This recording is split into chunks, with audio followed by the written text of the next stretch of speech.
Man, there's a lot of things that I could say about this guy. I have known him for a number of years now, and to watch the man that he's become, he's invested in a multitude of endeavors, which makes me proud. He's walked through some seasons, which has made me proud of the man that he's become through it. And I see in the back that his boys are here, and as a dad, nothing makes me more excited than when I get to see the kids, the people that I love, that I get to walk with, see them seeing their parents living out their dreams and their ambitions.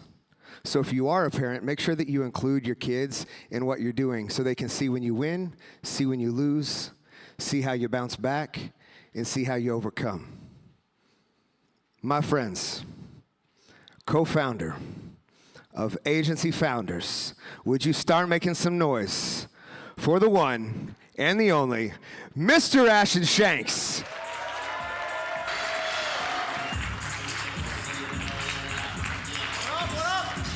Yo, what is up? Have you guys had a good time? Have you guys had a great time? Amazing. I am so excited to do this talk. There are so many things that I think about, like when I come to present, especially in this room, because this room is super near and dear to my heart, to Eddie's heart. Namely because you guys already know, if you're agency owners, there is no other business model like it. And even if you're talking to other entrepreneurs, it still can sometimes be very hard to connect with them unless they know the struggles that you guys will face. Right? And so even as on the screen, you can see the slide title, right? You can see that we're going to talk about AI. I teased on it yesterday, but before we dive in, I want to pull us back real quick before we dive in. So before we go down the rabbit hole, I want to lay a little bit of context, right? There's really two really important things I want to cover. The first thing is that many of you in this room, the things you actually need to fix your business or to get your business where you want to go, to hit those goals, whether it's for you or your family, you've already heard it. The strategies, the frameworks, the problem solving, you've already heard it at this event. And so as we go into this really interesting rabbit hole, and realistically will probably scare the shit out of a lot of you, but before you go down that rabbit hole, know that the things that you need to get where you want to go have probably already been discussed. So do not distract yourself with what we're about to talk about, right? If you need to fix your business, focus on that stuff first, right? The second thing, though, is one of the main reasons Eddie and I started this event was to bring about an area of opportunity for people we really care about. What I mean is, how many of you, to start your entrepreneurial journey, it started because one day you were absolutely nothing, you had nothing going for you, but then you saw someone in your circle or someone around you that achieved something that you really wanted. Maybe it was a car or a house, or you just saw them pay off debt or something, and you saw them and said, if they can do it, I can do it. How many of you have had that experience? A lot of you, yes. Most entrepreneurs I found have had some moment like that, where because they were exposed to something, their entire life changed. And so my intention with this presentation is to continue on that promise that Eddie and I, when we came together, when we put together this event, one of our goals was, how can we give the exposure to people? The exposure to maybe a life that they didn't know was possible, or the exposure to success that they maybe didn't know was possible. And because they will come into our room and they will have that exposure with maybe speakers that they looked up to, or trainings that were really impactful when they've tried other things and it didn't help. Or we've got Lamborghinis and Ferraris outside the damn hotel, and you seeing that just motivated you. So this presentation is, I know, realistically, most, if not all of you, will go through this training and do absolutely nothing with it, because it'll be very intense and very advanced. But we still have the promise to you that we will continue to expose you to things that we believe this market is transitioning to, the things that are ahead. And so that's my true intention of this presentation, because the world that I'm predicting, and I am absolutely predicting, this world does not exist yet, the world that I am predicting is coming. And it'll either be coming because someone else builds it, or because the people in this room make it so. So that's the intention. Does that make sense? Sound fair? You guys ready? All right, let's dive in with a little bit of illustration. This year, I went to Egypt, or not this year, last year. I went to Egypt. It was a really cool moment for me, right? Naturally, as we merged and became bad, Heman was my company previous, and I'm a huge history nerd, and a lot of the background actually comes from Egypt. Heman was the nickname of the architect of the pyramids in Giza, right? And so for me, I was like, I gotta go to Egypt and experience this, right? And when I was there, it was really, really cool, because not only did I just get to see the pyramids, right, that was super awesome, but I also got to watch the evolution of the pyramids. In fact, if you see that one above it that has like layers on it, that's the pyramids in Djoser, and that was actually the first pyramids built in Egypt, right? Looks different. It's not as cool as the pyramids that we know of today, but that actually was the first iteration of it.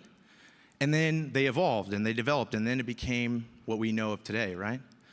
But I also got to see the evolution of architecture. I don't know if you guys have been to Europe. A lot of you are from Europe, but if you've been to Europe, right? Man, the architecture there is so beautiful.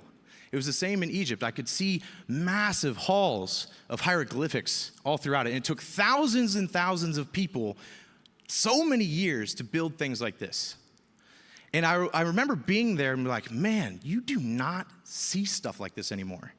They took so much pride in the art that was the architecture of the things they built, right?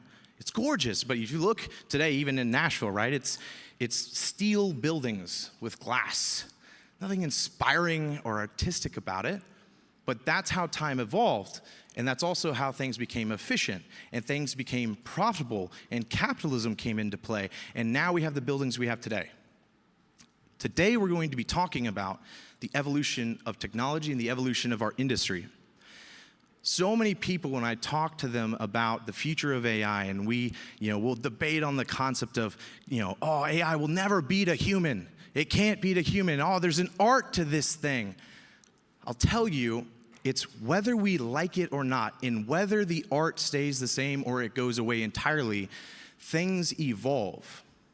And so I'd encourage you that even though, yes, copywriting is an art form, even though graphic design is an art form, even though the marketing that we do is an art form, time will evolve, and the things that are more efficient, the things that produce companies more money, that is ultimately what becomes a standard.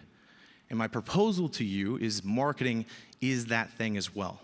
That technology is catching up, and it too will evolve regardless of whether or not we like that the art form is dying. Right? AI is the same thing. When people think about AI right now, most people in general, they think of things like writing better prompts. They think of fancy chatbots. They think of, building basic content, right? Or if you're super advanced, you say agent, right? And that's the new AI thing. It's building an agent, and we have these concepts of training agents, right? That is so infinitesimally small compared to what the future of it is. That would be like saying, oh, because my awesome son Roman, who's chilling over there, my awesome son Roman, because he misses a three-pointer, I go, oh, he'll never play in the NBA. That would be foolish, right? He's 5 years old. It's not, you can't grade it then. It's the same thing with where we're currently at with technology. I'm going to explain it to you in a little bit. Because the reality is right now, we are going through the fastest technological advancement in all of human history. And it is compounding every single year at a rate that is absolutely mind-boggling, okay? Just as a simple example, AI's exponential growth started in 1950. Most people actually don't know that. Does anyone know the name of the first AI? You've heard the name. Claude Simmons. That was the name of the first AI. It was actually generating, it was a robotic mouse, and what they would do is put it through a maze, and the AI would remember the route it took in the maze. Very simple. But it started in 1950. And then every single year it started to continue to grow in its computing power. Right? You can see here, computing power doubled every 18 to 24 months. Moved to 2010 to 2016, it doubled every 5 to 7 months. From 2016 to 2022, it's doubled every 11 months.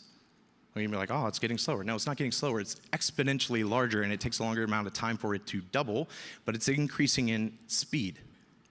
This is kind of like the evolution of AI. There are 3 real stages of AI. First is kind of like the current of what we know. Some might argue that we're entering into the second phase, but it's narrow, specialized AI. Task-specific intelligence. It requires human oversight, right? We've got to watch what it does. The real next first stage of like, wow, AI is a full established thing, it'll absolutely change the world, is what we call AGI, artificial general intelligence. At this point, it'll achieve human level understanding, multi-domain capability, and then adaptive learning. Some would argue that we are entering into this stage now, but we haven't even entered into the third stage, which is ASI, artificial superintelligence. This is ultimately where AI goes beyond human capability, has self-improving systems, and its exponential growth. This is at a macro level. Let's dive in a little bit more in the weeds. Some of these things you've definitely seen. The first stage is really chatbots, right? 2022 to 2023, this was really it. It's basic interpretation, simple tasks, things like that. Now we move into reasoners, 2023 to 2024, last year. Complex analysis, some of you are using it to read data sheets, spreadsheets. We're seeing it to analyze SEO traffic, right? Pattern recognition, strategic thinking. Then it moves into agents, which is really what we're entering into now, which, people are talking about like how it's the biggest thing. And again, relatively speaking, it is early on, but it is autonomous operation, multi-step tasks, self-correction. Then we move into innovators. Innovators is probably what you'll start to see this year. This is when AI will be able to innovate and invent things, come up with concepts that no one's ever come up with before. Creative solutions, novel approaches, right? We'll probably start to see cures to diseases, new machines, new operations, new infrastructure for roads that we've never considered before, new medicines, right? But then the final stage is organizations.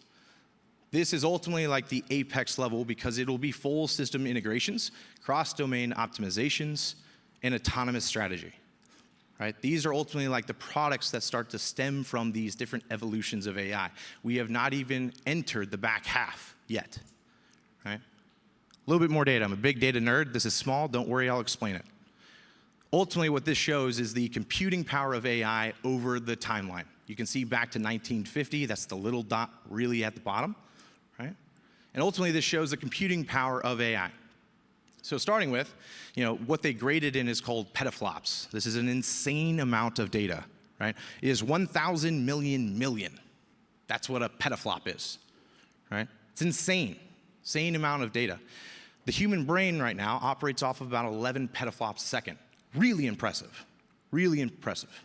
1,000 million points of single-digit data carries per second. Insane. In 2020, AI equated to about 85 petaflops a second. Okay, now, that was 4 years ago, 5 years ago if you want to be generous, but 4 years ago. Remember, it doubles about every 11 months, which means right now, it's right at about 340 petaflops a second. 400% increase. 30x faster than the human brain. So for people, when they're like, oh, AI will never beat a human, it's ignorant. It is not the fact that a computing power of AI cannot beat a human, it just lacks data and context, which is only a matter of time, right? 30x faster. And again, it doubles every 11 months. So, this is really important because, yes, we can talk about the capabilities of AI, but are there actual use cases of AI beating humans in the world of marketing? There are. There are very large companies right now that actually have case studies of AI starting to work there. Again, I'm saying this because it's important for us to know what's coming in the future, right? It's important for us to know what is inevitable inside of our industry. And my hope is as we leave this room, you'll just have that context so you can start planning ahead. And I'm going to show you how to plan ahead and what you could do now, even if you're going, we're not an AI company, we're not a tech company, but what could you do right now so that even if in a few years it does come out, a tool comes out for you, how can you be ready for it to capitalize, okay? So, first one, you can see here, Presedo, JP Morgan Chase. They use this AI to compete against their human copywriters, essentially.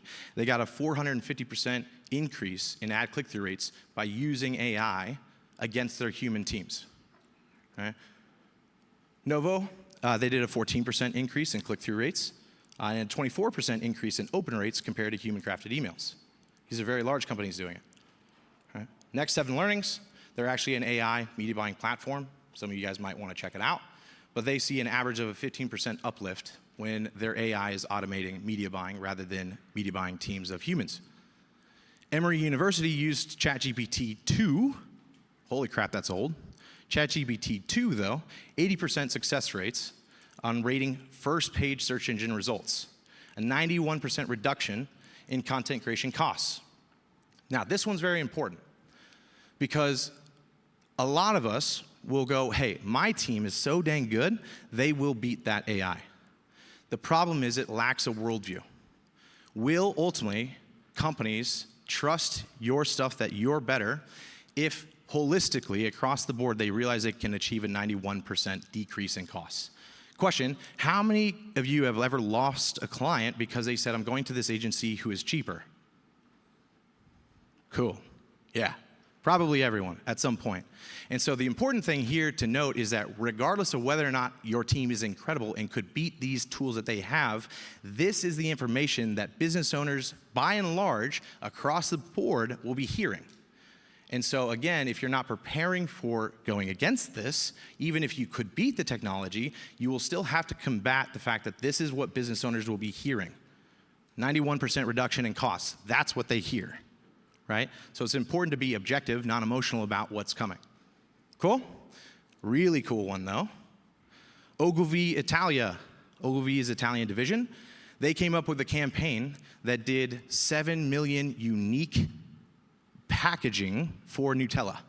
It sold out instantly. They used AI to generate unique. Every single jar had a unique design, and they sold it across the board, and it sold out instantly. This is a cool one because it's not about replacing AI, but this is actually how a billion-dollar company used AI for massive gains, right? Imagining what your agency could do if you could pull a campaign off like that for a brand or a client.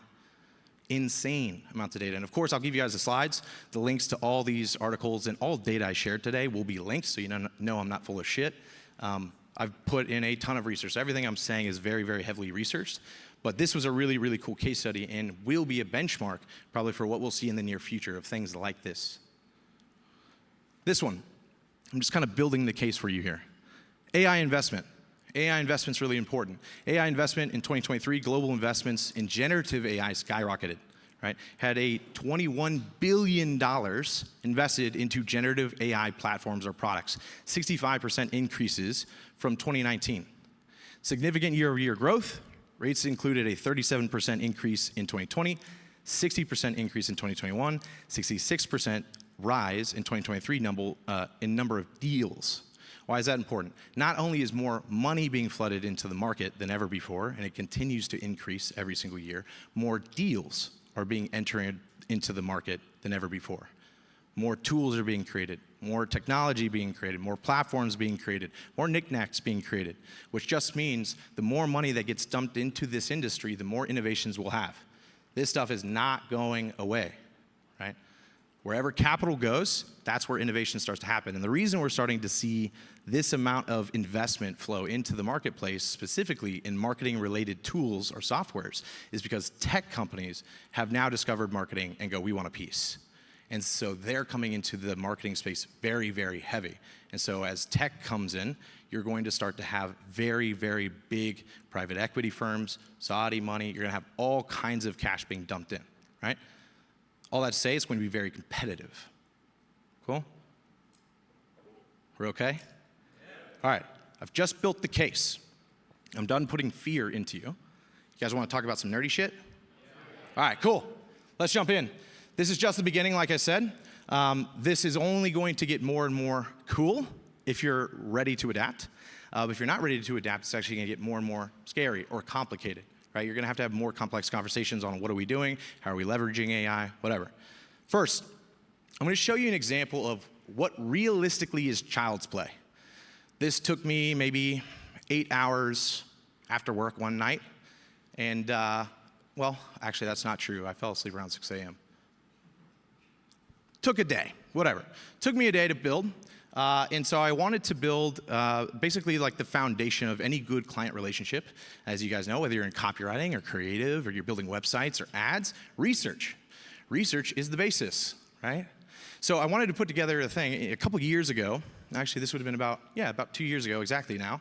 I knew AI was going to be something, but I didn't know what it was going to be, right? You know, back in 2022 when ChatGPT released, we all got really into it for like a couple weeks, and then we're like, all right, that was cool, and then we kind of moved on. Around that time, like, I did the same thing where I started playing with it, and I was like, this is really cool. I don't know what to do with it, so I left it alone. About 7 months later, it kind of like re-pinged in my head of like, I know there's something here, and there is a big future here. I need to figure out what's going on. So what I decided to do was I actually started reaching out to my friends in like the hedge fund spaces and the software spaces to see how they were leveraging AI.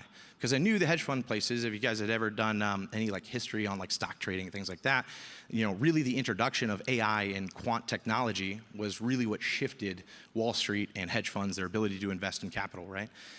And so I know they were really ahead of the game. So I got with some friends and I was trying to figure out what they're doing. And what they really told me was like, we don't just use a centralized AI, we use AI teams. Most of you have probably heard of this concept now, but back then it was unheard of. No one talked about this. Their whole concept was that the real leverage you get from AI is when you can have multiple AIs working together, and that's how you get the best result, right? So in SaaS companies, they would have one AI write copy, they would have another AI check the code. And then it would go to another AI to correct or send a request back to the original coder to fix the code, and it would go back and forth. And they could have thousands of iterations on code without a human needing to look at it except for the final result. And in my head, that's when it started to click for us of like, in marketing, that's really what we need. We don't just want one ChatGPT that we put a prompt in and it gets us copy. That's why I was getting crap copy, and it's probably what a lot of your experience has been, right? It was like, how can I work these things together? So as you can see here, what I have, and you can see the QR code, I know a lot of you have scanned, but what you can see here is there's a simple onboarding form that I've built, and it's a couple questions about a business, their name, maybe their basic information, like top 3 competitors. And what I had it do, and what you can see here, is a team of AIs working together to compile a research report. Is Nick Shackelford still here? Hell yeah. This is for you, bro. I put Breeze inside of my team to see what they would come up with.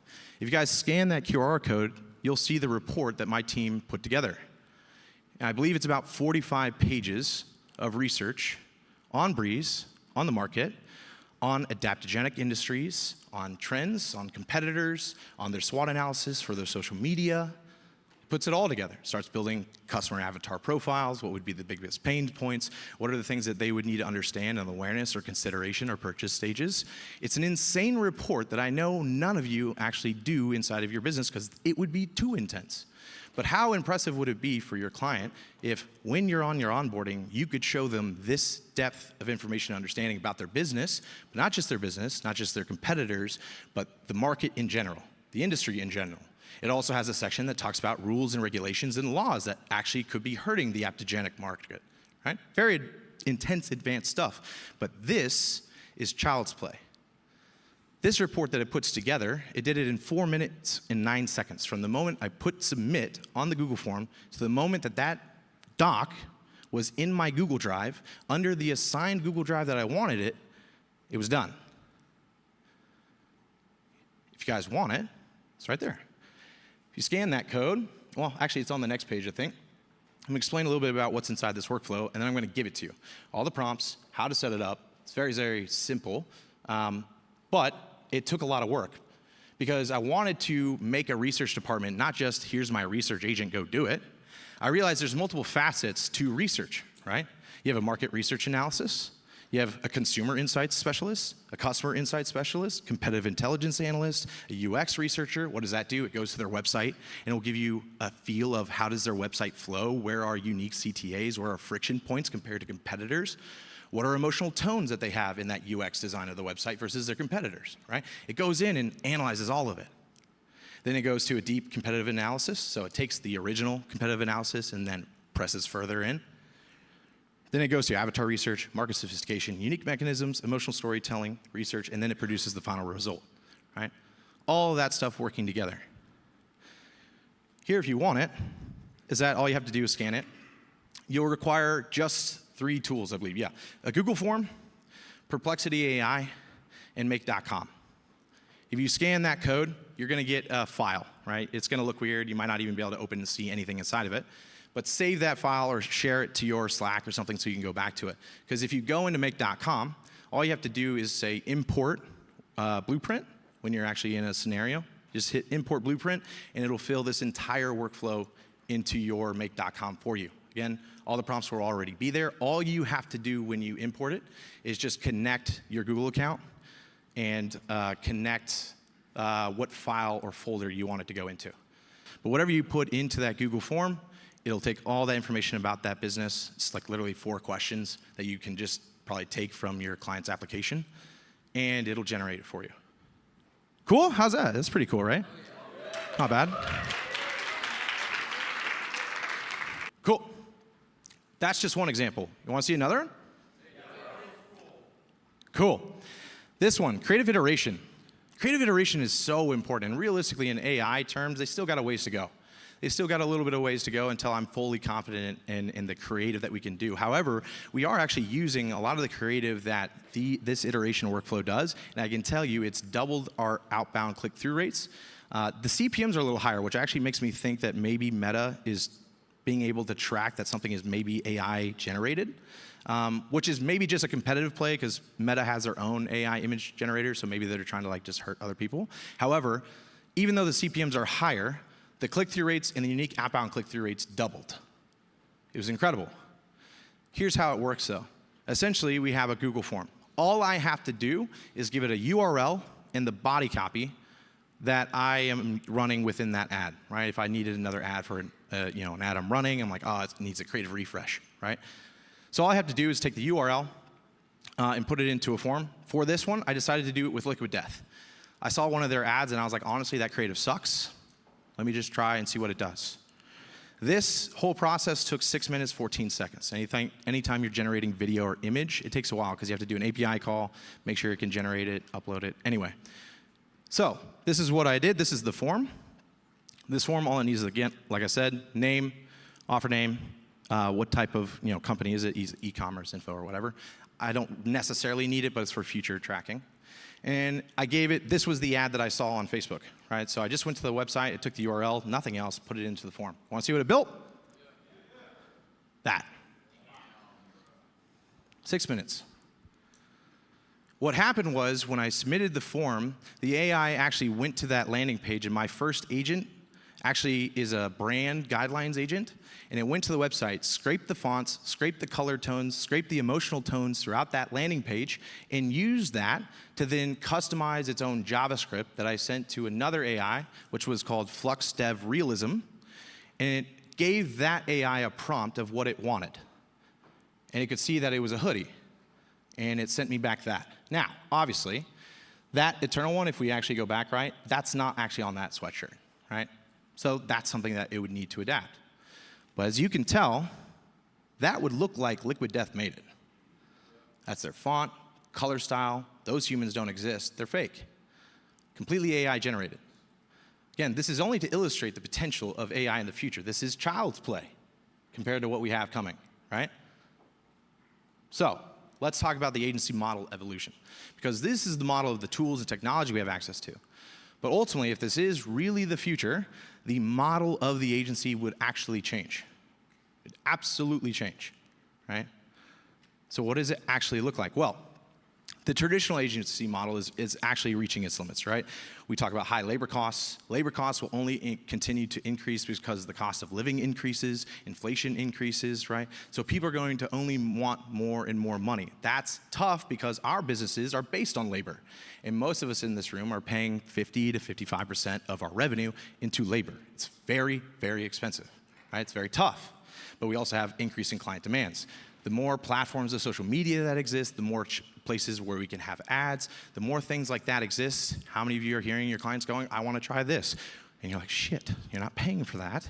And they want this, and they want that platform. We want to try this technology, right? They want to try new things. So this is only going to continue to increase because we haven't even talked about the ramifications of metaverse and virtual reality, right?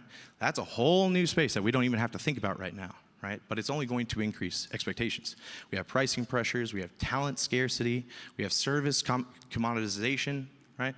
So the forces are demanding change, essentially, right? AI capabilities are doubling every 11 months, right? The client's data is becoming more valuable than services, and the technology costs are dropping, right? Which ultimately is going to create like a gap. If technology drops, right? I've said this before, but the idea of like we have a limited and finite amount of time that we can charge human prices for AI work. Eventually the market will catch up and we'll have to charge AI prices for AI work. But right now we're not in that moment, so we have a moment of opportunity here, right? But real-time optimization is becoming very, very important. We want to optimize very quickly because everything in the internet moves so fast, right? So the signs of the end are already appearing, right? Traditional agencies are losing market share. Tech companies are entering the marketing space. AI tools replace basic services, and innovation gap is widening. So, as I go to these next slides, this is the part where it goes ethereal. And I'm doing this not because I'm saying, all of you need to do this. I'm doing this to try to expose you to a concept of what I believe is probably coming. And I'm doing this not so you drop everything and change everything that you're doing now, but I am doing this because at Agency Founders, I want us to be a place where you guys know you can come and know that you're ahead of the game. We are truly getting the best insights, strategies, tactics, advice, exposure than anywhere else on the planet. And I guarantee there's not one of you that has ever heard these concepts anywhere, because no one is talking about it. So let's wrap this into what I believe the future of the marketing agency is. It will not be marketing agencies. We will become technology partners. Let me build my case. A technology partner is essentially a partner that will come into a business and it transforms the agency away from the service provider side into a technology company. And what we do for companies is build marketing or data-driven technology ecosystems. Instead of competing for talent, humans, fighting for commoditization, you create unbreakable client relationships through deep system integration. The cool thing about what I'm about to explain to you and show you is that while we might be afraid of it, it actually will be the best thing for a lot of you if you can catch on and adapt or prepare for it. It will be the best thing that could ever possibly happen. I'll show you even progression graphs. I'm a big data nerd. I'll show you the whole graphs, but it will ultimately reach a point to where if you can make it long enough with a client, it will not make sense for them to ever leave you. I'll explain a little bit more. So let's look at the current agency model. This is a very general basis, right? Obviously, you have different businesses, but I needed something to show you an example of what the transition could look like, right? Let's take a business doing $4.4 million a year, and you have 2 pods, right? I think this one might be 3, actually. Yeah, 3 pods, let's say. CEO, 250 grand a year, COO, 130 grand a year. You can see all the different positions that we have inside of this company. We have sales, you have director levels, right? Creative director, client success director, director of operations. Pods, for our model, what I'm going to show you, it's a senior strategist, it's a project manager, email marketer, copywriter, media buyer. Support pods, that's, at least for us, this is actually how we structure them. We have creative design in there. We have some graphic designers, video editors. We have a website designer, right? We have a MarTech person. So on this model, it's about $176,000 a year. For this company in particular, as the example, it's 25 staff members, right? Pretty good on the estimations here. It's a pretty good estimate of what you'd be looking at, right? If we were going to a technology model, this is what it would look like. The positions will look quite a bit different. Inside of this, you still have the CEO. For the sake of it, I was like, hey, let's pay him the same amount. But the directors would actually, what you need in this model is an AI innovations director and a client success director. There's the compensation based on generally what the market says to pay these people. These are all like verified, researched compensation models. Sales, we're going to keep the same. I'm not going to change anything about sales for now. Pods, though, all you would really need is a senior strategist and then an AI operations specialist. But the biggest thing inside of this model that would really differ from the current model and what the future would be is you would actually need an AI and technology division. That would be the true hub of a company, at least for this model. You'd have a senior machine learning engineer, you'd have 2 prompt engineers, data scientists, an AI integration specialist. And essentially what you would have is the core base hub of this company, which is the thing driving the innovations, creating the ecosystems, right? This makes sure everything works together and fits well. Ultimately, what that would happen is as outputs, deliverables are created, emails, creative, video, you would need the strategist to review and just make sure it aligns with the strategy. The strategist would still be the point person. Ultimately, the agency wouldn't really look different in a client experience side. They would still be talking to a human. A human is coming up with the concept, or they could leverage AI to come up with the concept. But then ultimately, all the work is delivered through AI. Copy is very easy. That's already done. I can beat probably any of you in this room with my copywriting teams. Media buying is a very simple one because it's already programmatic. It's not too difficult to do media buying through AI. Creative image and video is the thing that is the next frontier. But if you saw my static designs, I'm guessing a lot of you looked at that picture and said, that's better than what my designers would do. So video is really the main thing, which is good for us, which buys us time, because video is the most important thing in advertising for us, so we need to get that done. But email, all that stuff's very, very simple. It's programmatic. This is what essentially that would look like. As you can see here, the payroll is not catastrophically different. It's $153,000 a month. The company, though, in total for $6 million a year is 12 people. More expensive people, they're higher skilled, higher intelligence, whatever, but you have 12 people inside of this company, but that's not the greatest value of this. But just because I'm thorough, let's look at an example of what the P&L would look like. You can take a picture of this. I'm not going to spend a lot of time here. Again, this is an example. The goal is to illustrate the potential. The P&L here, though, you can see the comparisons here. The biggest notes here, the revenue per employee goes up exponentially, right? You can see here, $126,000 a month versus 25 employees, which is $44,000 per head. That's a huge difference for, I know the operations and financial people in here are freaking out. That's a huge difference for revenue per head. But then the big thing here is you see a 13% reduction in labor costs. Not a big deal. We're not that excited about it. However, 131% increase in net revenue with way less people. But that's not the coolest part. Let's move on to the coolest part. This is an example of a moat. Every business that needs success or has success over a long period of time has a moat. That is the thing that protects that company's place in the market share or the marketplace, right? So the bigger moat you have inside of your company, the more safe your company is, right? Now you've heard today a lot about what the value of a traditional agency, the agencies that we have today is. It is what? Talent and clients, right? That's the moat we have, and those are the focuses that we want to have. The better talent you have in the company, that allows you to perform better than your competitors. That's a moat. The clients, the portfolio clients you have, right? That's a moat. Let's talk about the moats of the traditional agency. Right now, expert human talent, specialized skills. This is a way you guys have a moat. Some of you are talking about mechanisms. Our system for getting leads. Here's our process, right? You guys are creating mechanisms, which is basically just specialized skills. This is the way we deliver this result, right? Then you have industry experience, creative capabilities, strategic thinking. That's an example of a moat, right? Next examples, you have extensive hiring processes. This is a way to protect your company, right? The better talent you have in. Competitive compensation. This is a way you can build a moat around your business, right? If you pay your employees better than anyone else, that's a way to protect your company for getting the best talent. You have industry training. You have culture building. These are ways to protect your company internally. You have moat protection mechanisms, which is non-competes, which we know are worthless nowadays. High salaries, right? Career advancement, creative environment, work-life balance. Then you have client portfolio moats, right? These are ways that we're currently protecting, right? High-profile clients. It's a great way to protect your agency. Right? Long-term relationships, case studies, industry recognition, client testimonials, industry awards, client referrals, brand reputation, market presence. These are the moats of the current traditional agency. But this is a very weak moat, realistically, in general, for the business model of an agency.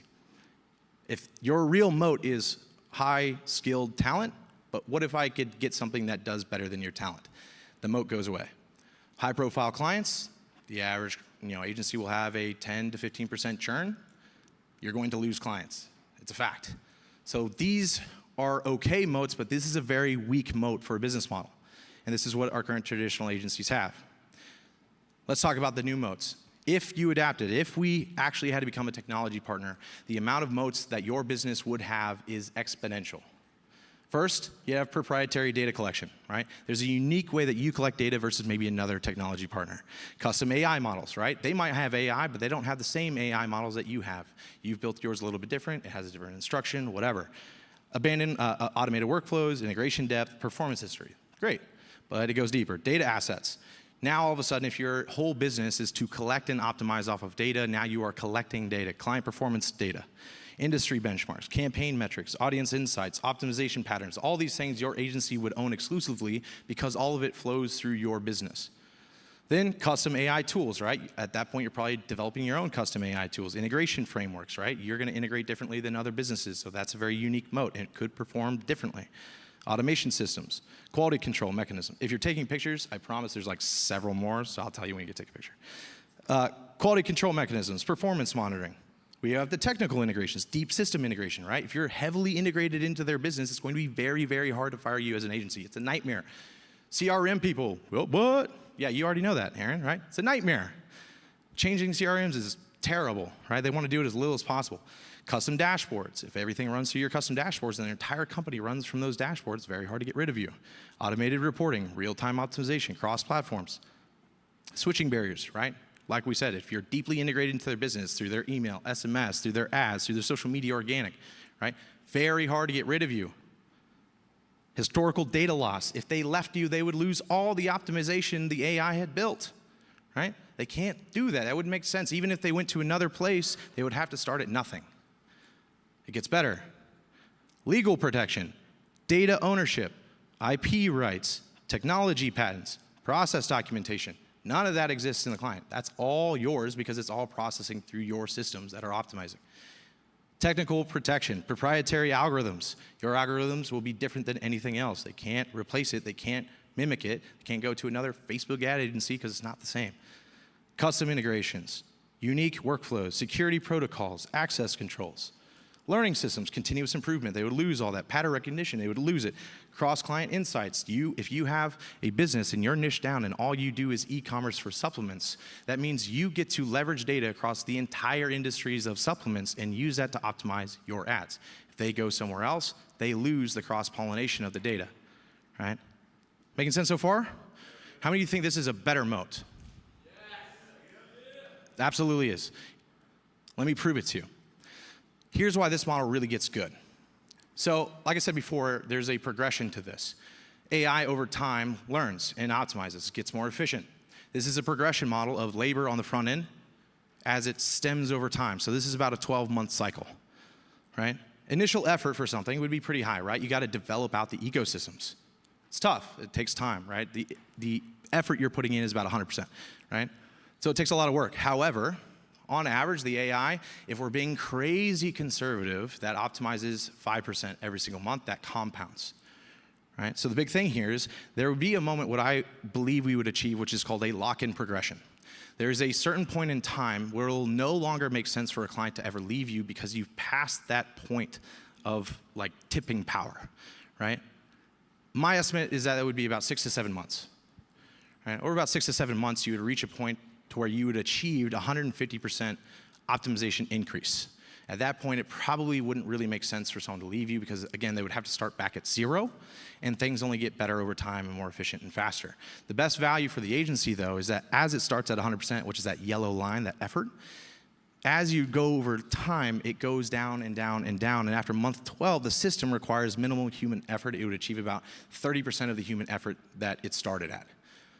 But your performance would be at the all-time high of about 180% if you compounded 5% over 12 months.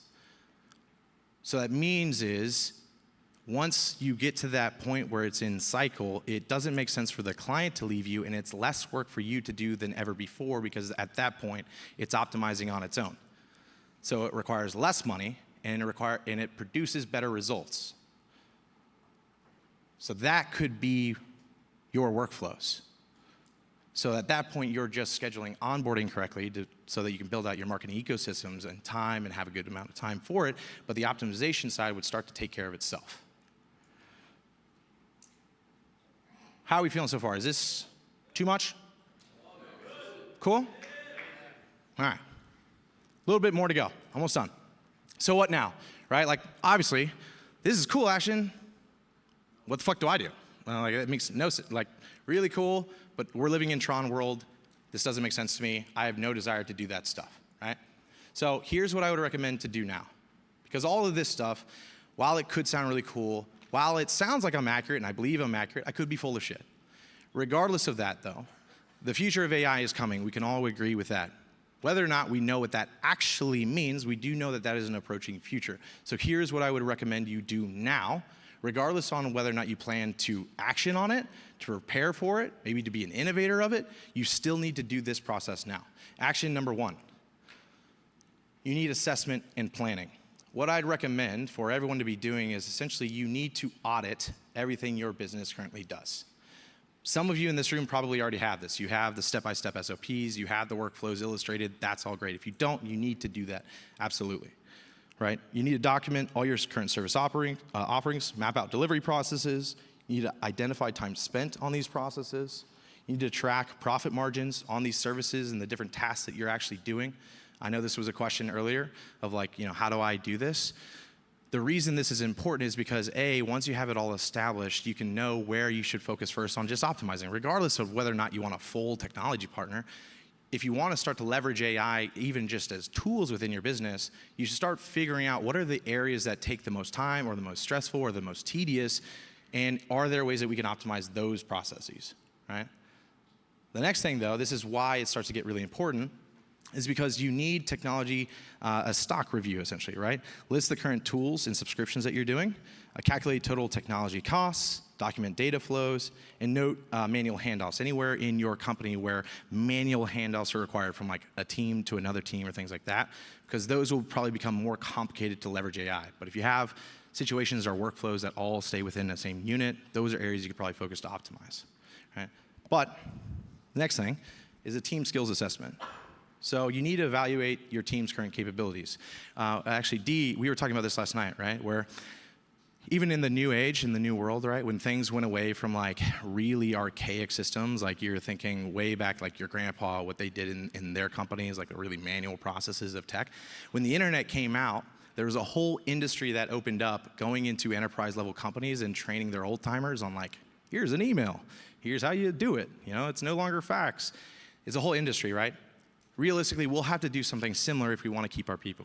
We will have to train them up on these new tools that exist, unless we just want to get rid of them. But we'll have to evaluate where our team skills currently are. Identify AI aptitude and interest, document tribal knowledge, map current workflows, note processes and bottlenecks. All right, as we go through this, I'm gonna rid of tax, fine, let's get to the important stuff. All right. Next, initial implementation stuff. So what you need to think about is that whether or not I'm going to use an AI tool now, I need to process and collect our data in a way that in the future, let's say a year from now or 2 years from now, a robot could look back on and understand what it's doing, right? Because whether or not I have a tool or an AI system or whatever that can optimize now, I do want to start collecting all the data so that if I do have a tool, whether someone else builds it and I access it or I build it myself, that I could inject this data and it would have a way of reading it. Think like a Dewey Decimal System for your data, right? Your ads that you're creating, all the copy that you're writing, the graphics that you're doing, how can you collect and store that data somewhere so that if in a year something comes along, it could look at the data you have now and be able to read it, right? If you don't do this, the problem is that when these tools come out in the future, you'll be like everyone else and start at zero. But if you can start collecting this data now, even if you don't do anything to innovate, you'll be light years ahead of everyone else when these tools come out because you'll have something to feed it, right? That way, you're actually playing ahead of the game and not like everyone else. Because most of you in this room, I would assume, your stuff is everywhere.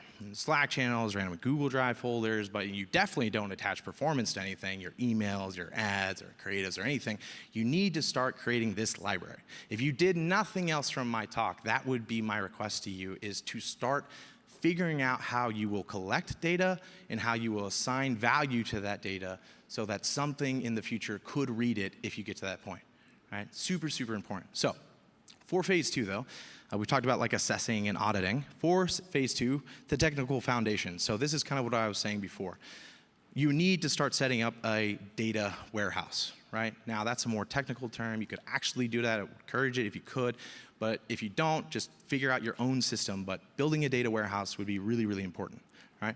Then implementing tracking systems so that make sure that as you're continuing to create deliverables inside of your company, that those too will get performance tracking added onto them. And then establish APIs and connections. Again, this is if you're going to start building stuff to establish those APIs and connections. Then create data governance. This is essentially like everything you do to ensure that your data is secure, because the big problem in the future is going to be the data governance side of like data breaches. Are we protecting data? A lot of us, I've definitely been there, do not do enough to protect our clients' data. If we become a technology partner, though, it's a very big deal that we have governance in place for how we protect the data. It is also your moat. That would kind of maybe be the next thing of like hackers breaking in, steal your data so they can just beat you. So making sure you have some kind of data governance, then building reporting frameworks. Cool. Then you'd move to AI tool selection. So you would choose AI platforms. Right now, my biggest thing is allow yourself to continue to find new tools, but have the workflows and the frameworks for how you would want tools to operate together regardless of tool. Like be tool agnostic, but I do know what I want this tool to specifically do, right? But choose AI platforms, set up testing environments, and establish security measures and integration architecture. Map out systems, build automation workflows, create backup systems, establish reporting, and document processes. This is all stuff if you wanted to really start taking action now. But again, regardless of what you do, I would encourage you is go, how do we collect the data that we're currently processing? And how do we attach value to it so that we can, A, even ourselves internally, how do we see what worked and what didn't and optimize ourselves? But B, if something did come along, we would have something to feed it that it could understand and diagnose, right? Now, this is a lot. This is kind of like, again, ethereal. However, I do know that as soon as you leave this room, you will remember nothing that I just said. And so a free gift for you is if you did actually want to know how do I transition my agency into a technology partner, what do I need to do? Inside of that folder, you'll see first critical hires you would need to hire if you did actually want to start building some of this infrastructure out, what to pay them, interview questions, how do you test them for competency, what they would actually need to know to build what you're looking for, roles and responsibilities, because I think the big question everyone would probably start thinking is like, how would that org chart I built, how would everything actually work together? Who would report to who actually does what to make sure that things get done? So I built out a roles and responsibilities guide for you so it makes sense. Once you see it, I think you'll be like, that makes a ton of sense. And then technical assessments. How do you do technical assessments on staff or people you're looking to hire? And what should you be paying those people? That's what I got.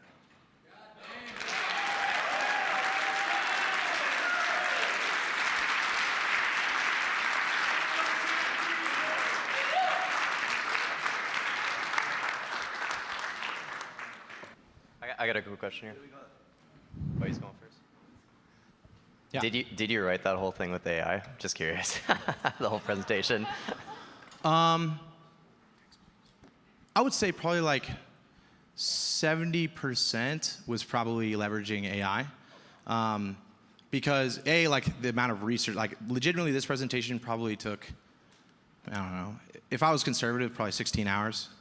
Just to make sure, because I really did want to make sure what we brought here was as accurate as possible, and also wanted to check against everything it delivered to me. And so that was a huge manual process. Yeah. Hey, man. Yo. I'm Egyptian, by the way. Thank you. I'm glad you've been there and love it. So, yeah. And anybody want to go there, just, you got to love it as well. How much do you weigh building up everything in-house versus using tools like SmithOS and Make.com and everything? Obviously, building everything in-house is a huge investment. Not everybody will have the money for it. But from a long-term perspective, that's more secured and you have full control, aside from building like agents on like a SaaS platforms. What do you think of this?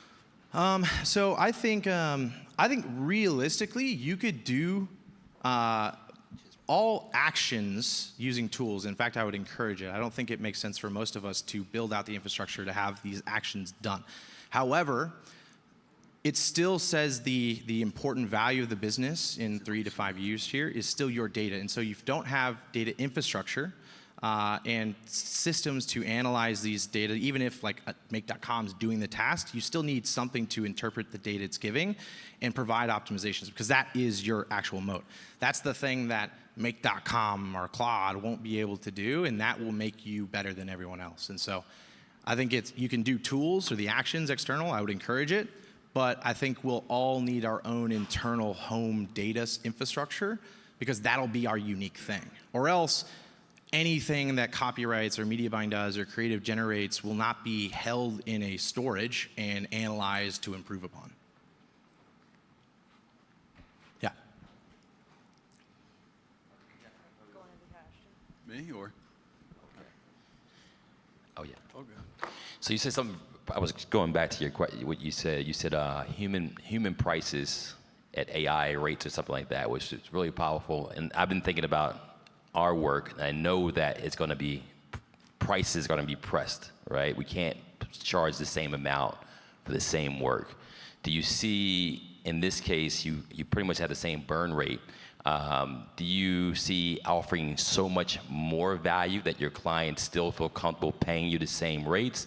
Or are we going to see that compression to bring our prices down because it's costing less? Yeah, this is actually what develops another moat, I think, actually for the industry, which is what makes me think this could be the best thing that's ever happened or will happen. Namely because in that future, let's say, in this future that AI exists, right, and it's better in almost every task that it possibly has, businesses will still have to come to the decision of, do we build out that AI innovation team internally, or do we outsource it to a company that's already expertise at it? They have cross-industry learnings and optimizations from businesses and trends, and they're designed for it. And I actually think majority of businesses, it will not make sense for them to do that. You know, it won't make sense for them to have a director of AI innovation and machine learning specialists and data scientists. They'll have to come to that conclusion if they want the leverage, skill, and output that our companies could provide. So I think you can actually charge it, and the bigger thing is more of once they're with you for a certain amount of period, it wouldn't make sense to leave. Does that make sense? Because it would never be more of like, well, I can get this cheaper Facebook media buyer over here, I can hire an agency, because it's not even close to the same thing anymore. It's not providing a service. Service is what you can negotiate on. Data infrastructure, you can't. Awesome. What are some initiatives that bad marketing is taking right now with AI that has been the most impactful for you guys right now?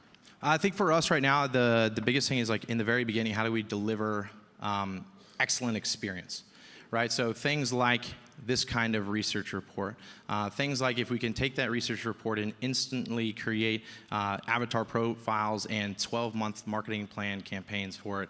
Emails can be delivered really quickly. But I think right now it's just like customer experience. The data infrastructure is what takes time to build. And so that's realistically what you have to build in the beginning. Because it's like you can have all the tools. Like, it takes me no time to build tools, but if you have nowhere to actually process it and correctly categorize it and store it in a place to, like, a directory to go back and learn from it, then it doesn't make sense. So that's the first thing you really have to build. Got it. Thank you. At Bad right now, what agents are you actively using, and what are you working on implementing for the team? Yeah, so there's a lot of really cool agents, let's just say AI platforms, right? The coolest part, though, and this is why I say be tool agnostic, is because new ones come out all the time, right? Like ChatGPT was the thing, but even more recently, right, you have Gronk that just came out. You have DeepSeek, which is basically China's version of this stuff, come out, and those are producing extremely good outputs. Personal preferences, though, Perplexity AI is my favorite for research. ChatGPT 4 I like it for data synthesis. It's really, really good at giving very concise answers. I think it's not good when it comes to brainstorming. Claude is incredible when it comes to brainstorming. People talk about, like, copy, which it is good at copy, and I like it. My greatest value has been from actually brainstorming with it, because I found that Claude collaborates with you. It'll almost, here's your question, here's an answer. Would you actually like me to explore further into this, right? So it's really, really great at that. Those are probably my favorite ones to use right now. For imagery, I've tested a ton of them. I really don't like Midjourney. I think it's really crappy. But Flux, Dev Realism, the one I showed you, that's my favorite. And they actually have a video. It's just like 5 seconds. Their video one's really, really good too. Meta's image creator is actually pretty good. Theirs is very interesting, and it's quick and cheap. But those are probably my favorites right now. Yeah. So about halfway through that presentation, you started to float off the stage a little bit for me, and there was bright lights that started coming behind you. But no, I've got 2 questions. So That was so applicable to us specifically. I mean, I asked you that question in the VIP session, and you kind of gave me like a short thing, and I was just brainstorming on it the whole time. So my question is kind of two-part. One, where would I start in terms of who do I need to hire first? Because we're going to chase this fucker down and 100%. And the second piece is when you're going in and building these things and learning this stuff, where are you going? Like, where are you finding this information? Is it just because that's what you've been curious the last couple of years about, or is there a certain source or a group or something that you've been in that you're really getting a lot of these ideas from? Yeah, so there's really kind of two things. Like one, I'm a very obsessive person, so if I have a problem in my head, I can't really stop unless like I figure it out. And I like to reverse engineer stuff. Yeah, I know, you and I's brains work very similar. 100%. And so a lot of it is research, a lot of it is actually just playing. I'm very good at figuring out how things are put together. Another source, though, that I would say just kind of exposed my need to learn more was, I can't say who it is, but essentially there's a multi-trillion-dollar company that we all know of today, and he founded their payment processor. And then he moved to another company that was multi-billions, and currently right now he's under contract with the US government for building out the blockchain for casinos. And so inside of that world is where like I saw like the light years ahead. And that was kind of more like we are so far behind. And so I think that was like, okay, I could see where this future is probably headed. Heard. Okay. Higher. Never mind. Ashton, that was awesome. Thank you, bro. Quick question. It's kind of piggybacking what was just said, but taking it a layer deeper, right? We've been having conversations internally. My co-founder, we're also kind of courting a potential AI innovation guy at the moment. Working more specifically with talent, we're trying to create some kind of dashboard or something that can come up with how can this AI tool create ideas for content, and then list out tons of different ways that we could add value within that. And we looked at this long list that was presented to us, and looks cool, sounds cool. Our question was immediately like, can you actually do it? Can this stuff be done? Are these tools out there? And the response was very much like, well, we don't really know until we just start trying stuff. And that's all well and good, but I'm going to foot the bill for that testing, right? So that's kind of where the conversations have gone to. So my question to you is, in similar fashion, like, is there I don't know, gurus? Is there like, where do you go to see the best in class, get ahead of this stuff on a regular basis, and see as these tools are getting rolled out, because they seem to be getting rolled out every single day. But if anything, I'm in a situation of over-analysis paralysis at this point, because I know it's coming, but it's almost overwhelming, and where's the direction to go to find this stuff? Yeah. I know there are a ton of groups out there that are specifically focused on AI. Actually, there's an AI expert in here. I don't know. She was sitting back there. Oh, right there you are. Yeah, she's probably someone great to talk to, right? Like.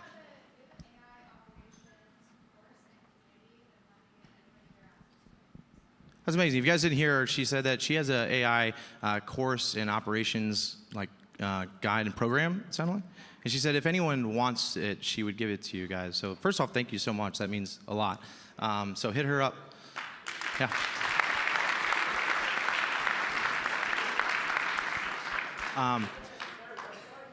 Is there a website, he said? Yeah. Send it in the Telegram networking group. Amazing, perfect. I'm realistically not in any of those circles. Like I haven't joined any groups or communities or things like that. So I wouldn't be great. But as far as development of what is coming in AI, I personally think GitHub is probably the best place to search and look. That's where a lot of developers or product engineers are showcasing their stuff. What are they working on? That's where you can find a lot of collaboration. That's where I found Flux Dev Realism. So I think that's a great place to have an account. Trigger your notifications for your email.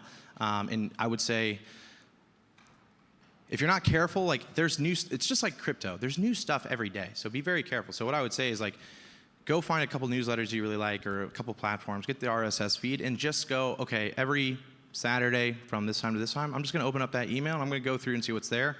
And I'm going to spend 20 minutes. If it's after 20 minutes, I'm just going to close it, right? But there's new stuff coming out all the time. And this is why I think it's really important. My presentation was not to distract you from your business. If you have things broken in your business or your business is not where you want it to go, get that stuff done. The stuff that was trained and taught and showed to you guys over this past few days is what you need, right? But this stuff is thinking for the future. And I think because I've been afforded with great teams or opportunities, I've been allowed to be in a spot of going, what is coming 3 to 5 years from now? And so that allows me to dive in and have that time. Hey, Ashton, great presentation. I enjoyed talking to you briefly about this yesterday at the event. So what's ringing in my head right now is the data warehouse, right? And so I'm just wondering, is there like a proven framework for if some organization wanted to take all of its IP processes, break it down into pieces and store it so that future tools could actually read it and build upon that? Has that been developed yet, or is that in flux? Probably. Like I don't know of one, but that sounds like a tool that would probably exist, or it's probably a service, you know? For businesses like ours, though, it probably wouldn't take that long for you guys to do it. You know, or even to this, the effect of like a Loom video and then having it transcribed and then inserting that into an AI agent and having it create out an SOP or step-by-step process, right? Most of this stuff, like the innovations or like the AI teams I've built or things like that, is just kind of getting creative. Like what do I know I need done, and then like how could I get creative about piecing it all together? Because if not, it would take me a ton of time. I'm not a coder or a developer, but I have enough common sense and logical reasoning that I could find a path to it, you know? Which most entrepreneurs are the very same way, or you guys wouldn't exist. Like, you have some extreme audacious goal and you found some creative way to get there, you know? Hey man, really appreciate you. You mentioned while you were building the presentation that you wanted to make sure that you like double checked against everything that AI was giving you, presumably because of like hallucinations and like imperfect data accuracy. So like, what's your POV on how that influences like where you actually implement AI, and like how do you mitigate against those, or are they negligible and like shouldn't be a factor? Well, it depends on what you're really building, on how much caution I would take, right? You know, for example, right, like when it comes to compliance, that's super important when it comes to marketing, right? So inside of a copywriting team, it would go to a compliance agent as one of the final steps to review the copy. It basically grades the copy on FTC, FDA, and meta compliance on scales of 1 to 10. And I can actually tell the AI of like what is tolerable for that client. You know, I'll accept a 7 out of 10 or whatever. But for me, another step is to actually send it to, we actually have a full compliance team agent pool that it sends to review even after the correction. From a system standpoint, that's what I use in my process. From a operations standpoint, this is why you would still have a senior strategist or a marketer that would review all content created by AI, right? Because there's still probably going to be that for at least the near term or the midterm of the future. Even if things are great, we'll never be able to tell a judge, well, the AI wrote it. You know, like that won't be a reasonable excuse. So you'll still always want to check some balance. For this, though, it was just important for me to manually check everything it gave me. So what it did is just, it saved me the time of searching and looking. But when I got the links or got the data standpoints, I had it cite everything, and then I manually went and checked. Yeah. I know this is kind of a broad question, but how do you see AI being used in like the info space? So there's a couple ways. Right now, I know even some of the bigger players are doing this, right? They're uploading all of their content, especially like big faces, big names. They're uploading all their content into video AI avatars. And even right now, I know you can, there's some that you can pay for time with that AI of that person. And you can ask it real questions. I've played around with some of them. They're very good. The video's a little glitchy, you can tell, but the responses feel spot on with what they're doing. So I know that's happening. I know with info, you probably have areas of like virtual chatbots or things like that. To be honest though, if I was really honest, I really don't think there's gonna be that long of a history for info in general. Now like personal brands is different. Personal brands will still probably have life cycles. But if we're talking about someone paying someone for information or education, I don't think that has a long tenure because it's just not inherently valuable because information will be very easily accessible. However, people still pay to be near other humans that have unique insight, right? But that's just my opinion. Yeah, paid communities or just even, closeness, right? Like people will pay to enter rooms with other influencers just because they want to be near them, they want to hear from them, right? But if it's like you just trying to figure out how to do something, how do I get more clients or how do I build a funnel, stuff will be done. It'll be easy. It won't be an issue anymore.